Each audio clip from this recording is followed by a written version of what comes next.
Okay, I wanted to continue my review of how to install the software required to use our ESP32 from Freenove.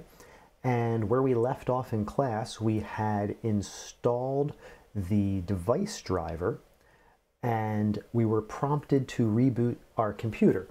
And so, of course, I complained excessively that I had to reboot my computer and class ended. Of course, that would have been a challenge to continue our Zoom session. But I've rebooted my computer and I wanted to go through with you the next steps. And again, I'm doing this live, so hopefully this is similar to what your experience will be. And if I have challenges in here, you will see it on my face as I go through. So I have opened up the instructions, which are in again, that, oops, where did that go? Which are in the CH340 folder, right? This is the driver for the chip, the USB chip that's on our development board. Again, I'm using a Mac, so under Mac, I've unzipped this, this driver file, and it contains the installer, which we've already run, and a readme file. Whenever you look at a new piece of hardware or software and you see a README file, do as it says. Read it. Sometimes it's fluff, sometimes it doesn't really apply to you, but 9 times out of 10, it actually tells you what you need to know. So I'm just going to try to take it slow here. We have done so far in the installation process, we unzipped it, we double-clicked the package, right? We installed it according to the instructions, which I just click next, and then our computer restarted. So now let's see what it says. After the installation is completed, you will find a serial device listed in this WCH USB serial, and you can access it with serial tools. Now, that statement alone could be misleading because you need to plug the board in. So I've got the breadboard that we were working with earlier, and I think I'm just gonna, for size and space, oh, actually no, I'm gonna leave everything plugged in.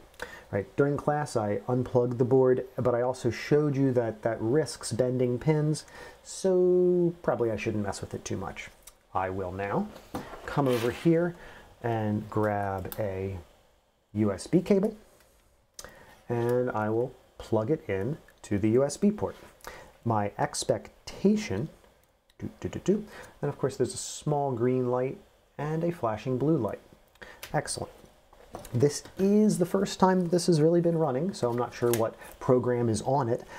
Dare I suggest that flashing blue light is the blink sketch, which is kind of the default sketch that's included with most Arduino or development boards.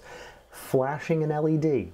I'm telling you, we're going to do a lot of that. So this board is flashing, it's plugged in. Now, let's see if it shows up. Now, this is recommending going to vendor-specific devices in my hardware settings.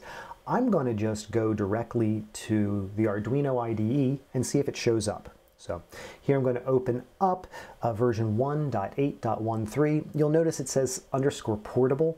I'm going to build a portable version of this Arduino installation, which will have all of the libraries and configuration files set up. So again, if any of you have challenges setting up your system or installing the libraries, at the very least, I'll be able to distribute this if you have a Mac to you.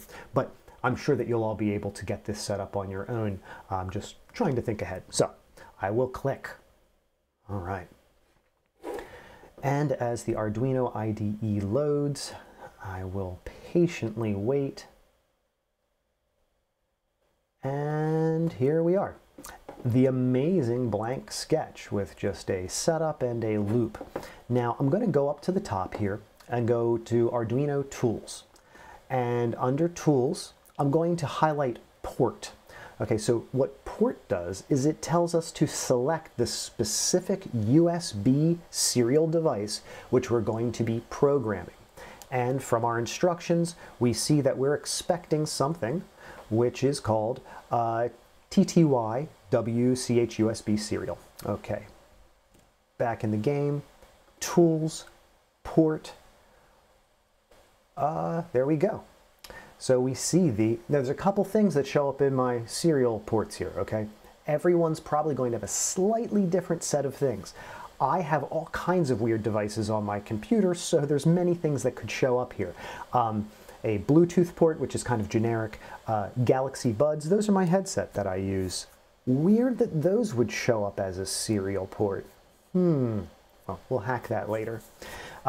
There is a cu.usb serial 142430. Not sure exactly what that is. And then there's also this WCH USB serial. I'm thinking that both of these were installed when we did our installer, but we read the README, we will follow the instructions, we will choose WCH USB serial. Boom. Okay, well, honestly, that's a main piece of what I want to have you all set up, right?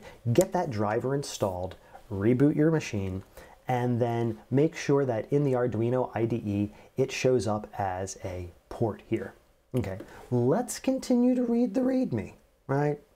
I'm not just going to say, oh, we're done, it's perfect. If we actually might need a few more steps, let's see.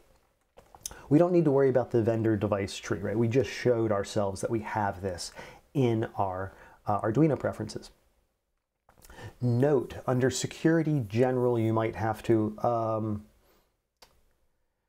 oh boy, it's telling us to do all kinds of weird things. If you cannot find the text, looking for an unsigned driver. Okay, again, sometimes when you look at a README file, it tells you things that are confusing and strange. Frankly, this is strange. I'm a little confused. But, just to summarize, we hit our goal, right? We ran the drivers, we restarted, we plugged in our board through USB, right? It's connected to, well, this is connected to a USB hub on my machine, but connected to my machine, and in the Arduino IDE, we see the port. Very, very good. Now, one other thing I mentioned in class is this boards directory, okay? And in boards, this is where we will select the specific dev board, whether it's an Arduino board or some other make board. This is where we would select that board so we can compile the code specifically for that device. Those instructions were not provided right here. So I think that we're okay with the driver, but before we are able to upload code to the device, we're probably going to have to do a few neat things to install a boards, using a boards manager, the actual development board that we have. So again, I don't have a pause button here. I'm just going to keep rolling with it. I do kind of want to make sure I have the right board set up. I'm going to close this README. I'm going to come back here. We're pretty much done with our driver, I think. And I'm going to come back here to the C tutorials, right? So I said earlier, in the main folder that we unzipped from Freenove, there will be a C folder. There's a Python folder. Yay. All of these examples are also available in Python. Pretty cool. But we're going to be using C. Maybe Python's easier for some. We're going to be using C. I have done a bit of programming in Python. Dare I say it's an easier language as far as syntax is concerned. But once you get into programming in C, you're pretty low level. You have a lot of control of things. And as a control type of person, I want to have that level of control. Not disparaging on Python or CircuitPython, it is an incredible way to quickly have portable code between different systems. But we're just going to open up the C tutorial here and see if there's any other information or instructions for us. So I double clicked on this, bringing over the window and zooming it up. You know, we did this. We're smart folks. First, read the README first document. Okay. Now let's see. Did we read the README first document? Start here PDF. You know, again, I'm just kind of discovering this as we go along. We did kind of jump into this README. Let's go back to the top, back to the root folder. It says start here. We're going to start here. Okay, let's see what it says. Read this before you start. After you download the zip, we did, and you'll find several folders. This is what I just went through, the C tutorial. That's where we're going to be doing our work. That's how we're going to be programming our board. Processing. Processing is a cool environment where you can use Java as well as, I think, Python. I don't even really know which version of processing they're going to use here, but processing lets us do all kinds of interesting things to interact through serial from our dev board directly to the PC. This also works over Wi-Fi and Bluetooth. Processing is an interesting environment where you can make graphical user interfaces, you can make games, you can really make anything. It's a programming environment, and it's a nice self-contained system. There is the Python tutorial. Have problems? Don't panic. See, these are friendly people. They know how to speak to us. Remember, everyone, as you're going through this, there are going to be challenges, right? You're going to be frustrated sometimes because that's just the nature of machines and code, but don't panic, right? We're in this together. Everything that can work or should work will work. It's just going to take a little bit of time and effort. And I promise you, people who have tons of experience, like myself, will endlessly run into problems. And then sometimes people that have no experience at all will be easily able to get in. So we will co-support each other, and I'm confident that this will work for you. Okay, says remove the chips. There's all kinds of good instructions here. Remember during class I was pulling the modules that were already stuck into the breadboard and I bent a bunch of pins? Not good. This is a great suggestion. It's saying use a little tiny screwdriver.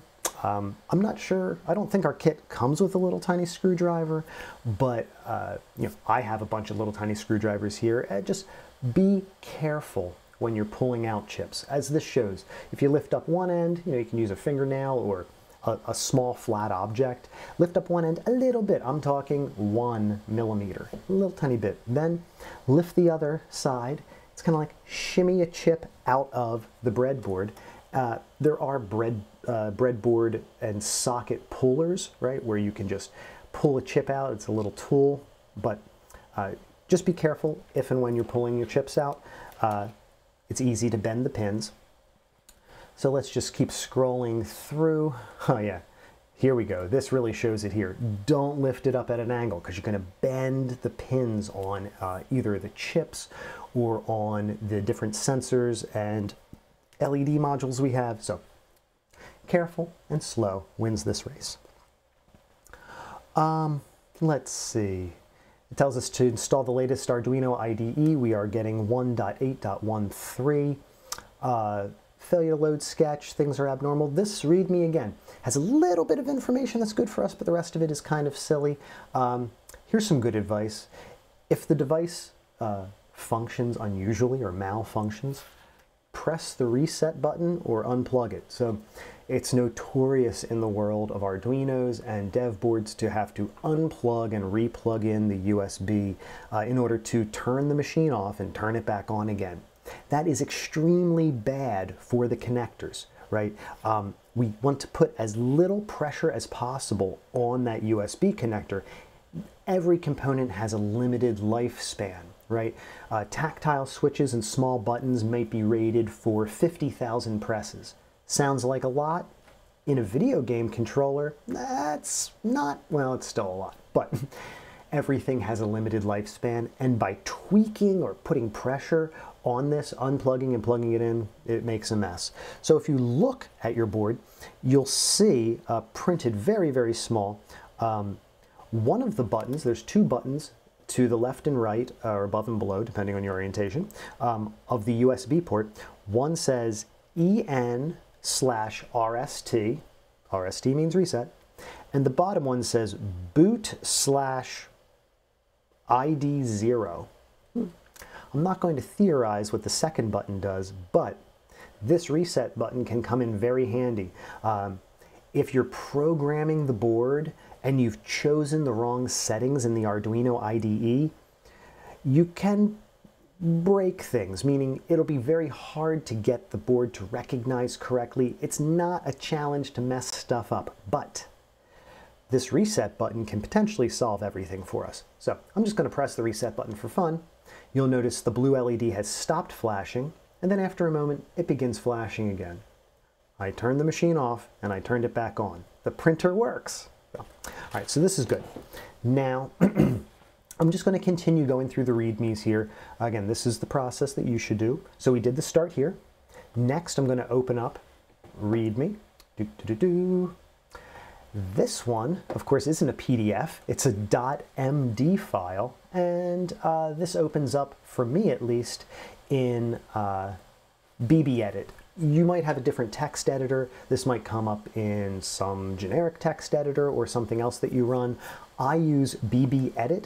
I'm using the free version right now, just for my current build on my computer. The pro version has amazing tools that help highlight code, help you track through, fold code up. So when you're typing, I mean, whenever you code, for those of you who are new to programming, you're just writing a text file essentially. And that text file will then be translated into meaningful code that's uploaded to your device. So I am, again, here using BBEdit. You don't need to use this. It's not required for the course. I'm sure you have a text editor on board already. So can I zoom in here? Text display, zoom in. Wow, let's do that a few more times. Text display, zoom in. Text display, zoom in. All right, well, I probably won't be able to blow this up in a way that you can see it. Open the file yourself. So let's see what we have here. This is telling us a little bit about the manufacturer. It's an ESP32 chip, very cool, from Freenove. Download the code, we've already done that. Use and support. All right, well, this isn't really even telling us anything exciting or new per se. It's telling us that Freenove has a lot of fun other things to offer. I was kind of looking for instructions on setting up the device and the board in Arduino. So I'm going to read again very quickly here. Okay. I don't see anything telling me anything new here, so let's come back to our process here. All right, now I'm going to go back to open that C tutorial. Okay, so we started out here with me opening this C tutorial PDF, and then I jumped all the way back to the top to read the other readmes. Sorry if that was confusing, but now we're back down to the main PDF that we're going to be using for the class, or certainly for many of our experiments and lab builds using our kit here. Let's see, safety and precautions. Well, look, this is a massive file, right? There's 386 pages. So I'm just going to look through this briefly and see if it tells us any other steps we need to do to set things up. Lots of safeties and precautions, you know, don't stick this in your mouth while it's on. You know, supervise 6-year-old children without programming or teaching them programming. There's a lot of fun stuff. Don't touch anything until things cool down if there's overheating. Well, hey, you know, actually this is a cool thing to call out. It's mentioning batteries and stuff like that. If you're working with electronics and you smell something weird, we call that blue smoke in the field. If you smell something weird happening with that electronic, if you touch the board and you feel that it's not warm to the touch, but like hot, like your MacBook when you're trying to run multiple videos at the same time, like uncomfortably hot, unplug the thing first, right? And it suggests making sure that things cool down. We should not have that problem. ESP32s do run a little bit warm, but you'll know the difference between bad hot and just an electronic device putting out some heat as it's doing its basic processes. Cool. So let's just keep scrolling. About Freenove, I do think they're a good company. I've seen lots of neat products. You can check out other stuff they've got if you're interested. Copyright, everyone appreciates copyright. Okay, and when we get into our first class session, we are going to play with buttons and LEDs. Look, even chapter 3, LED bar graph comes up right away. I think that's one of my favorite parts in this kit. We're going to have to do some kind of Knight Rider simulation with them, but We'll get there. So I'm going to, again, scroll down here, skip through some of this, and preface, do read everything. Take your time. I'm just going to skip through a little bit. Here it describes the board itself, the ESP module, and it speaks to, there's a small section, you can see a cutout in the metal can that's over top of most of the parts on the ESP32, and this is where you can attach an external antenna. The little wiggly line that's on the circuit board is a on-board antenna. This will work plenty good for anything we do, and I'm sure you'll be able to connect to Wi-Fi readily. If you were going to do, let's say, an outdoor, in-the-field installation where you wanted multiple devices all over the place and you had a Wi-Fi node somewhere, using an external antenna can give you a lot more distance. And, we're talking in the, kilometer range, line of sight, depending on the amount of power that you have from your main or central Wi-Fi hub. But for our purposes, and you'll notice on our modules, that's not populated. There is not a connector. One could easily solder an antenna on there if one were excitable in that way. We also looked at the extension board, which plugs into our breadboard, which I think is really cool because it gives us easy access to all the pins on this board, and it'll give us multiple pins that we can use on our solderless breadboard to attach jumpers and other components. Let's see, what else is going on in here? So now it's giving us a pinout. I was really looking for more information about setting up the Arduino IDE, so I'm going to skip through here. You should read these things. Okay, here we go. So now, we've already done this, right? Check whether we've installed our drivers. We know we did, and we know we did because we can see in the Arduino IDE under our Tools port, we see the WCH USB serial. So good, we did that. And interesting enough, it shows us what's going on here from a Windows perspective. Hey, go Windows. We've already done this. We don't need to update our drivers. Oh goodness, I can't even begin to imagine the joy of updating drivers on Windows. More Windows installation methods, more Windows installation for serial drivers. If anybody has a Windows machine and you need help doing this installation, I'm happy to help you. It looks rough. I think we had an easy time with our Macs here. Okay, Arduino software. Here's some of the sauce that I wanted to get into. We've downloaded, or hopefully you have downloaded, the Arduino IDE from arduino.cc, right, Italian website. Here they're showing 1.8.12. We're on version 1.8.13. No big deal, from a couple versions different. I'm sure I've got like version 1.2 somewhere in my directories, but as long as you have a fairly modern version, we should be in good shape. Walks us through a little bit of the Arduino IDE, and it's talking about configurations. Okay, all right.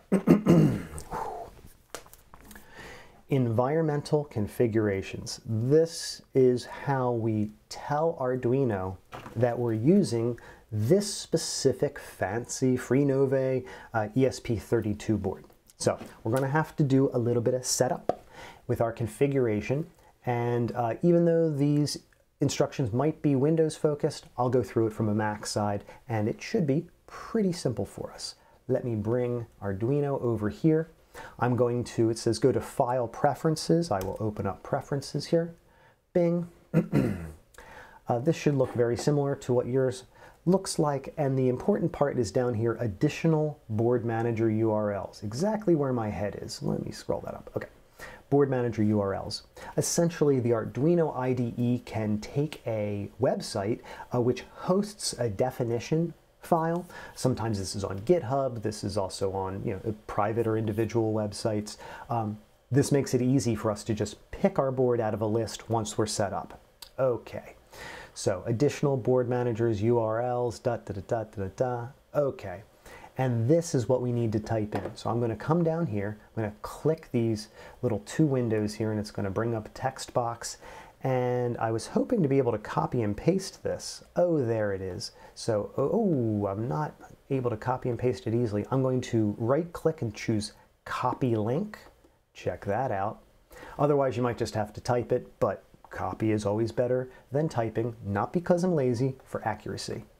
And now try to paste. Hey, it worked. All right. So we have the URL in there. It's index.json. Click OK. All right.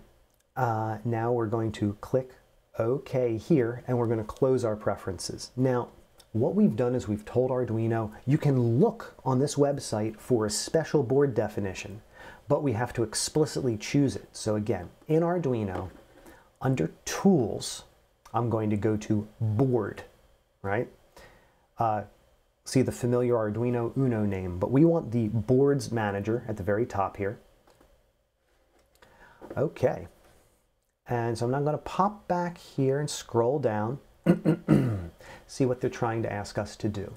So now we can search through our Boards Manager and find the correct and associated boards for our system. So I'm going to type in ESP32. Before I hit anything, if you have used Arduino, right, you already have it on your machine, and you might have other board managers or board URLs in your definitions, you could see all kinds of different things here under ESP32. I, for instance, use a lot of Adafruit boards, and I already have, in a different installation of Arduino IDE, all of those board definition files. So if everything is done fresh and clean, right, you'll only see one thing in this list. But if you've done work with the Arduino IDE, if you've installed other boards before, you might see multiple things in this listing. A fair warning. So, easy enough. We will now click on the Install button. This can take a few moments. Again, prime time during the week, it's going to take a long time to download because these aren't, you know, huge distributed systems. In multiple classes that I've taught, I've asked the class to everyone download Arduino IDE at the same time, you know, at 1 p.m. during the week, and it takes forever. So doing this stuff a little bit later in the evening is a big asset to just quickly downloading and installing the system. So while this is working, oh, boom, we see installed in a pleasant blue-green. I'm going to go back to the instructions and page down. All right, so now it suggests that we should see our ESP Rover module in the boards. Okay, so I will close my Boards Manager. Again, in the Arduino IDE, under Tools, Board, and you'll see ESP32 Arduino. Look at that list. Oh my gosh, what are we going to pick? It's actually kind of cool. When you add one of these JSON files, you're going to get board definitions for tons of boards that use the ESP32. You can even see some of the Adafruit boards that I use, but specifically, we want our Freenove board. So again, just look in here. What does it tell us to get? ESP32W Rover module. That's what we need to look for. Boom. Tools, Board, ESP Arduino, ESP32W Rover module, right at the top, okay? Again, the reason that you see tons of board definitions in here is because we have a beautiful, rich ecosystem of development boards out there. Each one is a slightly different configuration or pile of components worked into a single dev board. Essentially here we're telling the Arduino IDE which physical pins are connected to certain components and exposed for us to use on that module. I will click the ESP32W Rover module. It's kind of anticlimactic. There's not much that really goes on there. Let's scroll down a little bit. Notes for GPIO. Wow, that was it, right? Before essentially now we're supposedly ready, right? Supposedly ready to program our boards. Super, super cool. I think that I'm going to pause here for the evening. Make sure everyone can get to this state, right? Where you have your driver installed, where you can where under Arduino tools, you can see your WCH USB serial, right, through the USB connection, and that you've loaded and able to select the WRover module. All right, we will be uploading code when we get into our class session next week. You are welcome to kind of jump ahead and play with this a little bit if you'd like to, but that's not really your key homework for this week. Your homework is getting this part set up. I'm also going to send out a couple links to the Forest MIMS books. I'll have them hosted on our Google Drive, and I definitely want you to spend some time looking through that book. I'm also going to make a lot of different Arduino and programming, physical computing books and papers available through that Google Drive, and as the semester goes on, you'll be assigned to have readings out of each of them. Should be really cool, and I'm going to try and always, since there's constant development, people are building new things every day. There's new stuff. Honestly, by midway through our semester, there's going to be incredible new cool things that are available for the ESP32 that haven't been released yet or haven't even been thought of yet, because there's so many people doing work and sharing their work through open source. We are at a huge moment in the history of just information, right? Where we're able to share, and people want to share information. I hope you want to share information. I know I certainly do. So if you have any questions or any problems, send me an email. Take a screenshot that shows that you've done this. You don't have to prove that you've done this. If you know that it's set up correctly, I am more than happy to accept your word. But send me an email at the very least, or maybe click something in the assignment that I put into Moodle. I suggested you make a video using Panopto. Full disclosure, I have not used Panopto. All right, it's supposed to be a way for you to capture media and store it, as well as share it for an assignment with your teacher. And it's something that Haverford offers, as many universities do, as a part of Moodle. We will hopefully be able to use Panopto in order for you to share information, videos, and clips of things that you've been building for homework, but don't feel obligated to do it. If you know how to use it, try it, right? Make a screenshot or a little video of maybe just the blue light flashing on the board. I also, now that I've complained about it, I also will try to use Panopto and see how it all works. And that's your main assignment then for homework for this week. So again, have a great week, everyone. Thanks for your attendance on our class today. I hope you had a good time. Let me know if you have any questions, and I will see you on Saturday. Cool. Cheers.